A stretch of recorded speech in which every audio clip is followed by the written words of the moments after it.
আপনি কি জানেন কিবোর্ডের বর্ণমালাগুলো কেন এলোমেলো থাকে আর কেনই বা এগুলো অক্ষরবিন্যাস অনুসরণ করে না? বিজ্ঞপ্তির আজকের এপিসোডে আমরা তুলে ধরব কিবোর্ডের বর্ণমালা সাধারণ বর্ণানুক্রমিক অনুসারে না সাজিয়ে কেনই বা এলোমেলোভাবে সাজানো হয়।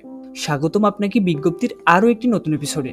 খানিকটা অভ্যস্ত না হলে কম্পিউটারের কিবোর্ডে কোনো কিছু লেখা রীতিমতো যুদ্ধ করার শামিল। অনেককেই দেখা যায় অক্ষর খুঁজে খুঁজে এক আঙ্গুলে টাইপ করছেন, একটি বাক্য শেষ করতেই ঘেমে নিয়ে একাকার। আর কেবল কম্পিউটারই নয়, স্মার্টফোনেও এখন একই বিন্যাসের ভার্চুয়াল কিবোর্ড ব্যবহার করা হয়। আমরা কিবোর্ডে যে বিন্যাস বা লেআউট ব্যবহার করি সেটার নাম কোয়ার্টি কিবোর্ড। কিবোর্ডে বা হাতের ওপরের দিকের অক্ষরগুলো দেখুন। ইংরেজিতে কিউ, ডব্লিউ, ই, আর, টি ও ওয়াই অক্ষর 6টি পাশাপাশি পাবেন। এই 6 অক্ষর এক করেই বিন্যাসটিকে বলা হয় কোয়ার্টি। আধুনিক কিবোর্ডে অক্ষরের বিন্যাস বেছে নেওয়া হয়েছে 19 শতকের টাইপরাইটার থেকে।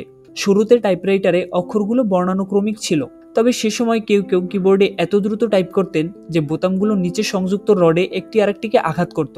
কখনো কখনো আটকে গিয়ে বন্ধ হয়ে যেত টাইপিং।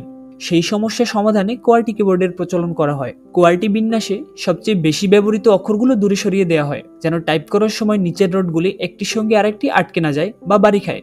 ব্যবহারের সঙ্গে সঙ্গে জনপ্রিয় হতে থাকে কোয়ার্টি কিবোর্ড। এরপর যে নতুন ধরনের লেআউট প্রচলনের চেষ্টা হয়নি তা নয়, তবে একে তো কোয়ার্টি কিবোর্ডে আমরা অভ্যস্ত হয়ে গেছি।